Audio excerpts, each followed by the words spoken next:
Indoda yephupho isahluko 15 ugwalo esilotshelwa nguPatshan Dube loBetty Ngwenya.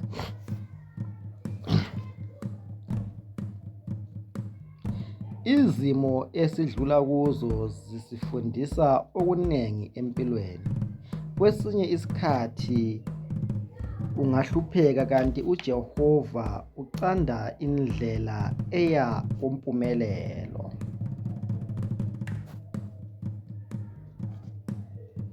Bakhona abahlukumeza abanye bezitshela ukuthi bahlakaniphile kanti benza ubuwula wokucina futhi bazifakela ameva ezindleleni abahamba kuzo. Sekungenzeka ukuthi bahlatshwe yiwo futhi baswele ozababangu. Empilweni kuqakathekile ukuphilisana kuhle labantu ngoba ikusasa kalaziwa. Ngozwano lukaVictor loSilibaziso seluze lwakhula uthando lwabo balubeka ezingeni eliphezulu.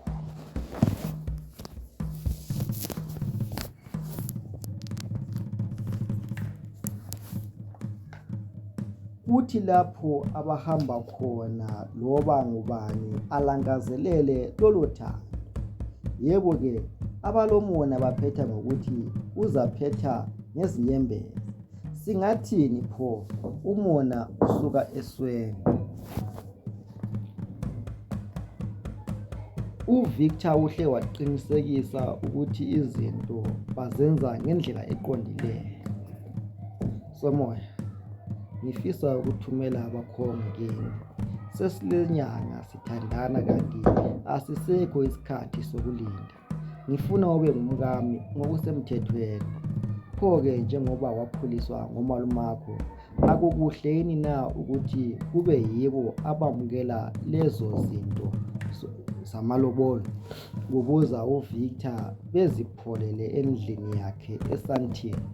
Lanxa uSilibaziso esahlala eUkhamba Missions ngoba bengafuni indaba yoMasihlalisane, sekuyimvamisa ukuthi bahlale belapha loHopho.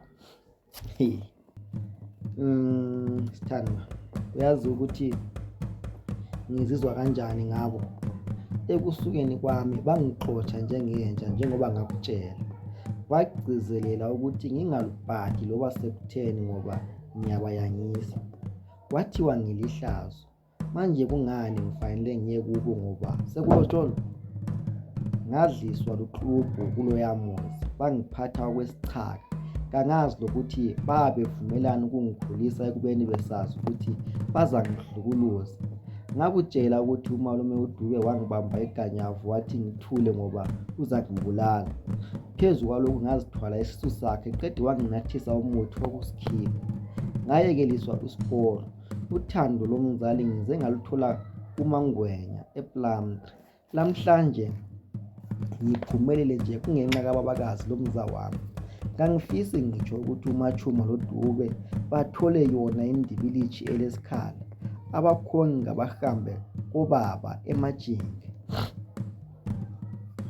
Ngikuzwa kuhle Mangwenya, futhi ngiyasihlonipha isinqumo sakho. Angithi siyesaba izinkulumo njengoba ubazi abantu bomhlaba ukuthi banjani. Uxolo ngobunzima wadlula kubo.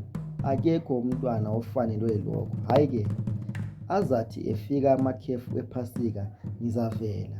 Ayikho into ezakhulula umoya wami njengokuba ngumyeni wakho ngokusemthethweni. Mhla sengilobolile ngizacela umtshado omhlophe. Lapho usungumkami nami ngizahamba ngegunya elikhulukazi okomduna wendwangu. Sengiziqhenya phela ngoba uzobe usuyinkosikazi yami.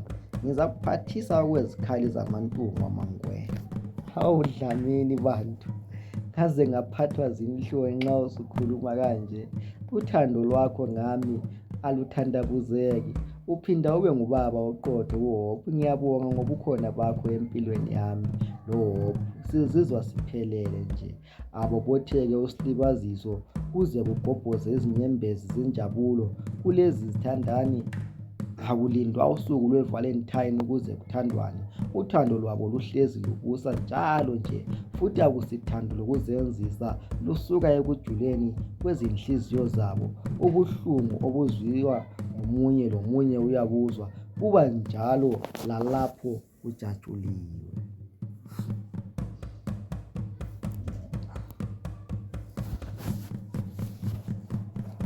Sifikile isikhathi sePhasika. Amakholo amaningi alukhumbula lolo suku lokubethelwa kukaJesu efela izono zabantu. Ngomnyama-ke uluntu lusaqhubeka lusona, sekungumhlaba wenkohlakalo. Liphalele igazi labantu ezindleleni ngenxa yezingozi zezimota. Kuqakathekile ukuthi abatshayeli bananzelele ezindleleni, bengatshayeli bedakiwe, futhi baqinisekise ukuthi izimota zabo ziphilile. UVictor usebathumele abakhongi khonale eMatshingeni ePlumtree, bakhiphe zonke izibizo. Abantu bendawo basala bome amathe. Namhlanje kudla yena uSoneni Ngwenya ngenxa yokukhohlakala kukaDube lomkakhe. Ngabe bakhulekisa uSilibaziso ngendlela enhle, bekufanele kube yibo bamukela konke lokho. uSilibaziso useza kuba umalukazana kaMadlamini ngokusemthethweni. Uthi lapho uSilibaziso efika ngayibo kaVictor, amangale kakhulu uMadlamini nxa embona, amkhumbule kuhle sibili ukuthi nguye lowaya owake wafika ngalowayana mnyaka ethwele isaka ecela amanzi. Isifiso sokuba lomalukazana onjengaye saba ngumthandazo omuhle. Lamhla sekufezekile. Ngaphezu kwalokho uSilibaziso wamzayela umzukulu osekhulile, ababaze angaqedi esithi izimanga zikaSomandla. Umhlaba ulendlela yokujezisa abenzi bokubi. Selokhu uSilibaziso wafulathela koDube, into okuthiwa yikuthula sebeyibonela komakhelwane. Umuzi usuphenduke unxiwa selokhu ichiba likaMatshumo lathathwa yisavunguzane, uyehluleka lokulifulela. Ufica kungacentwanga kodwa kulabantu ekhaya. uZibusiso usengotshona ezitolo enathana lentshenku ngapha ebhema insango. Emavikini amabili adluleyo ke wayaphenduka esibhedlela esegwazwe ngamajaha nanko bekulwiwa. Useyisixhwanguxhwangu umfana, ngitsho labazali bakhe bake basikizwe ngesagila. OMatshumo baze bazivalele endlini sebesesaba. Ekusukeni kukaSilibaziso, uDumani wasala emdinga, kodwa oMatshumo bakhuluma amanangananga angazwakaliyo.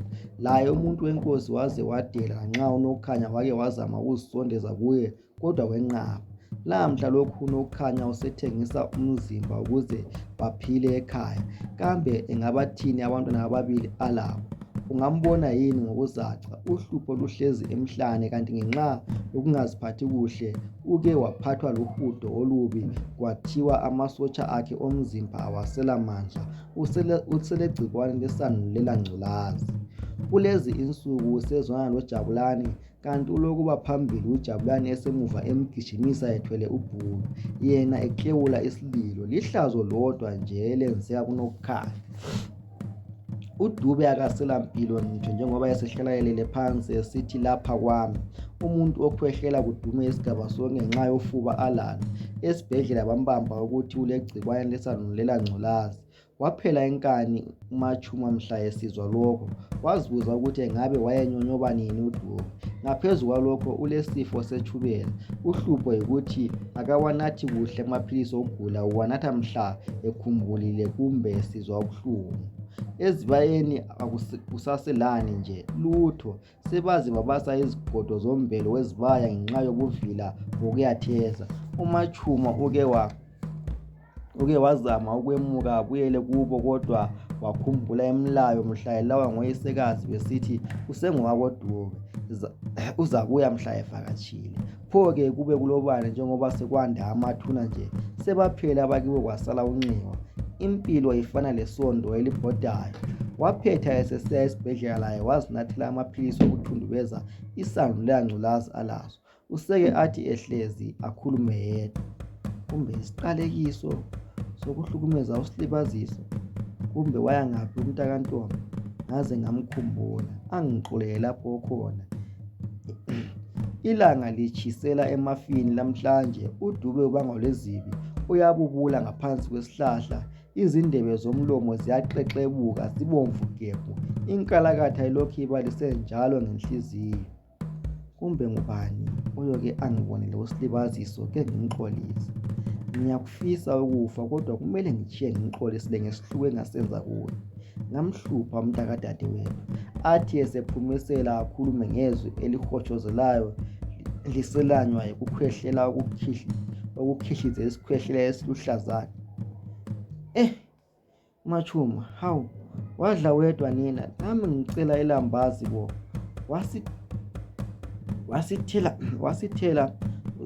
Wasithela usiyadlela ngemva kwendlu ukuncitshana mngwami. Dube, amanye amadoda asebenza le, wena utshona usithi impoyintshi umdala kanje. Hamba kulapho bakuthela i-HIV, ungiyekele mina, uyangicaphula kabi sekanokukhanya. Adelele uMachuma, laye uDube ayangeke athule zwi. Kusenjalo kufike uMaphiri lona kaMqamelo bezobona uDube njengoba egula. Bayasuka yini izidudla ezidla kusale njengoba bephakathi komhlanga lembeleko. Angithi abantu babo baseGoli babathumezela izinyanga zonke baze balikhiphe lokuthi ukuzala yikuzelula amathambo. Hewu, wafihla umphika welambazi Machuma. Zidlele sihlobo sami, sizobona oyehlulekayo thina. uMaphiri lo sebebingelelene. uDube wavuma ukugomela. Ukhale kakhulu ngesihlabo esimjume eqolo, simenza anyukubale kakubi. Ayangeke uMachuma afise ukuthi ngabe ulamandla ukuze akufumbe ngenqindo okuMaphiri okulande ukuzomgqabhazela. Kwaze kwangcola lapha ekhaya. Machuma, akube linina elimela umuzi walo. Kusasa sizazofulela ixhiba lakho. Kungani? Kunjani nxa kunje? Abantwana bengaphila kuhle engcekezeni enje. Hatshi bo, kungani uDube lingamkhambisa esibhedlela? Ngoba lapha kunzima kakhulu. Ukuthi agulele lapho kangeke kumncede. Engabe esawaqeda lawo unakamqamelo nango unokhanya ungene esangweni engcole engasazi. Yibuchapha bani lo? Uqhuba umntanakhe ohlwihliza amafinyela aluhlaza tshoko, abingelele ehwitha esemkulwini. Ngophazi lweso azwakale esehayiza unina kakubi. Wena mama, nguwe odle ilambazi labantu bami. Ngisebenza kanzima mina, ngifukuzi labantu bami lina likhamisile. Lithe thozo lapha. Hayi bo mani, ngikhathele ngani Machuma lomnyeni wakho? Hawu nokhanya. Usasengabazali bakho njalo labo okhuluma labo kanje. Akuzinuke amakhwapha ufunde ukuhlonipha. Kumele uzihloniphe wena kuqala ungakahloniphi omunye umuntu. Ulawula usemzini kabani? Hamba phela uye kwakha umuzi wakho, hatshi ukudelela abadala ngalolu hlobo. Kanje lina bantwana selizibona ingcono kulabazali benu. Ukhuza uMaphiri sekusithi amsondele amhlifize ikhanjana eligcwele unyawutshana. Laye unokhanya angungune okungazwakaliyo, ahle abhokoke uMaphiri. Ungunguna uthini wena ntombi kaJabulani? Usekuthelele ukuhlanya kwakhe Machuma, libe liyakubona ke lamhla. Umntwana ungamkhulisa ngesandla sokumtotoza, ungambonisa indlela eqondileyo, isiphetho sibanje. Angindalihlukumeza uSilibaziso, uthi beseleke lezwa yini nje? uNozipho ke wangitshayela izolo, bathi uSilibaziso seyisinothi, ulamabhizinisi akhe khona le eGoli. Bathi ungalubona unyavule imoto ahamba ngalo. Imisebenzi kaThixo ingumangaliso. Ngaphezu kwalokho kuthiwa ulotsholwe ngesinye isinothi esiyisikhwicamfundo. Ophezulu uyakukhipha eGibhithe akuso ezweni leSethembiso. Lamhla uSilibaziso oseKhenani udla uchago lezinyosi, lina lithe dube lapha lintanta echiphini lenhlupheko. Yizenzo zenu zonke lezi. Inhlanyelo yomuthi obabayo iphuma ibaba. Lamhla livuna elakuhlanyelayo. Athi eqeda lawo abone uMachuma esehlenyembezi, kumgceke ukuthi uzwa ubuhlungu.